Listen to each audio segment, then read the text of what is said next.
Ladies and gentlemen, when we look back at the volatile history of the Middle East, particularly Iran, we often see a recurring cycle of instability and repression.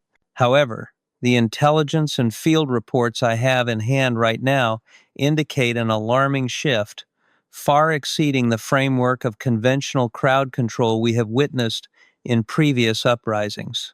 If we look back at 2022 or prior protest movements, we saw brutality, yes, but what is unfolding now bears the hallmarks of a military campaign directed against its own population. This is no longer about dispersing crowds with water cannons or tear gas. It is a systematic purge of unprecedented scale in more than a decade. We are talking about a country convulsed by mass protests, and the state's response is not dialogue or concession, but a deadly silence blanketed by the sound of machine gun fire. The truth is, we are witnessing a regime that feels its very existence is threatened, and history has taught us that when a theocratic authority feels backed into a corner, their reaction will not adhere to humanitarian rules or international law, but to the most brutal laws of survival. We must face the stark reality that Iran is imposing a near total information blockade, cutting off the internet and international phone lines, creating an information black hole intended to conceal the true extent of the crackdown. But despite that iron curtain, images and witness accounts are still leaking out, painting a horrifying picture of rows upon rows of body bags. Videos uploaded by opposition activists show families sobbing, huddling over bloodied corpses in unzipped bags, a haunting image reminiscent of the fiercest war zones I have analyzed. Even on Iranian state television, essentially a propaganda tool, one sees a morgue official in blue scrubs standing amidst bags neatly arranged on the floor under glaring fluorescent lights. This suggests the scale of casualties is so massive that even the propaganda machine cannot entirely hide it, but is forced to acknowledge a portion to legitimize even harsher measures. This is a sign of a dangerous escalation where the line between policing and massacre has been completely obliterated. As we delve into the numbers, we must maintain a cool head and the skeptical mindset of an intelligence officer, U.S. Intelligence agencies, with their inherent caution, have issued a conservative estimate that over 600 protesters have been killed so far. However, I must warn you that this figure may just be the tip of the iceberg. Human rights groups are struggling to reach sources inside Iran due to the communication blockade, yet they have counted more than 500 dead. What is most notable are the leaks from within the Iranian apparatus itself. A senior official from the Iranian Ministry of Health, speaking on condition of anonymity, has cited a staggering figure of about 3,000 people killed across the country. This number, if confirmed, would turn this event into one of the worst massacres in modern Iranian history. We must note that this figure of 3,000 includes hundreds of security personnel, indicating the ferocity and chaos of the conflict, where violence is not just unilateral but has morphed into bloody urban combat. Another government official also confirmed seeing an internal report referring to at least 3,000 dead and warned that the toll could climb. The discrepancy between the Western intelligence figure of 600 and the internal source's 3,000 demonstrates the effectiveness of the regime's suppression tactics. They are attempting to mask the true scale of the crisis, not just from the outside world, but from their own people. However, witnesses on the ground have recounted scenes we typically only see in reports of war crimes. They speak of seeing snipers positioned on rooftops in downtown Tehran, firing into crowds below.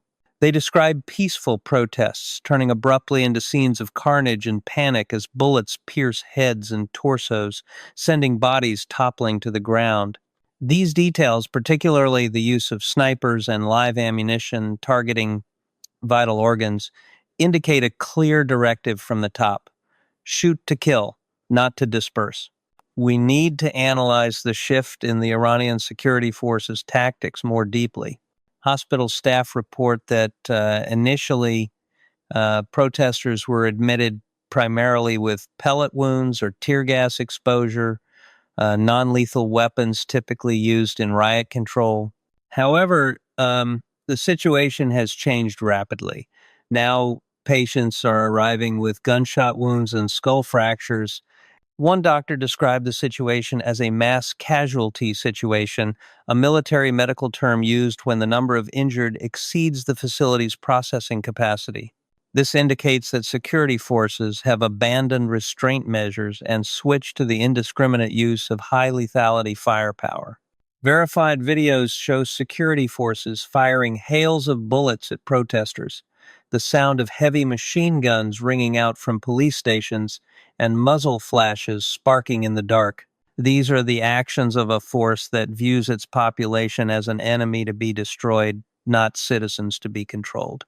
Even more disturbing is that hospitals and medical facilities have become targets and tools of the crackdown. We are receiving reports of security forces occupying hospitals and clinics not to protect, but to hunt down wounded protesters. They are collecting patients' personal information and, in many cases, arresting protesters even before their wounds are treated. A businessman in Tehran named Saeed described how if protesters recover, they are arrested immediately. Furthermore, families arriving to claim the bodies of their loved ones are forced into humiliating confessions, compelled to say that terrorists killed their children before being allowed to take the remains. This is a brutal psychological warfare tactic designed to break the will of the people and rewrite history over the bodies of the dead. The weaponization of the healthcare system, turning a place of healing into a death trap, is a grave violation of the most basic humanitarian principles, but it also reveals the regime's desperation and ruthlessness in extinguishing every spark of resistance. Why is the Iranian government acting so decisively and brutally at this moment? The answer lies in the fear of collapse and the paranoid mindset characteristic of authoritarian regimes. Initially, when protests broke out due to economic reasons and currency devaluation, officials acknowledged the people's grievances as legitimate. But when small demonstrations in markets and universities exploded into a broader mass movement, spreading to major city squares and rural towns alike, the authorities' tone changed completely. They began labeling protesters as terrorists and agents of hostile foreign powers like the United States and Israel. Iran's attorney general ordered firm and effective measures to avenge the martyrs, a public call for state violence.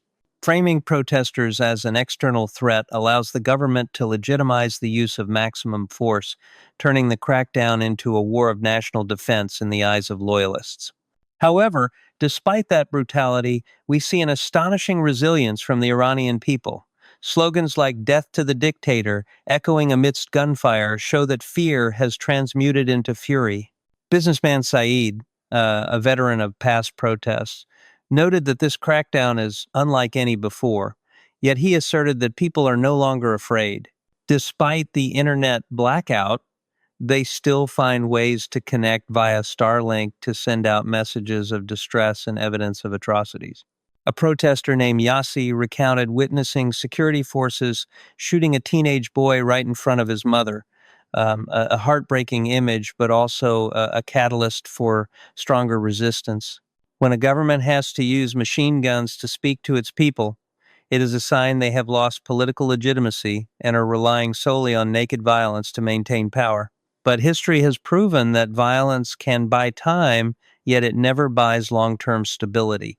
The current brutality may temporarily douse the fire on the streets, but it is sowing the seeds of a greater collapse in the future, where the blood of thousands will become an unbreakable curse upon this regime.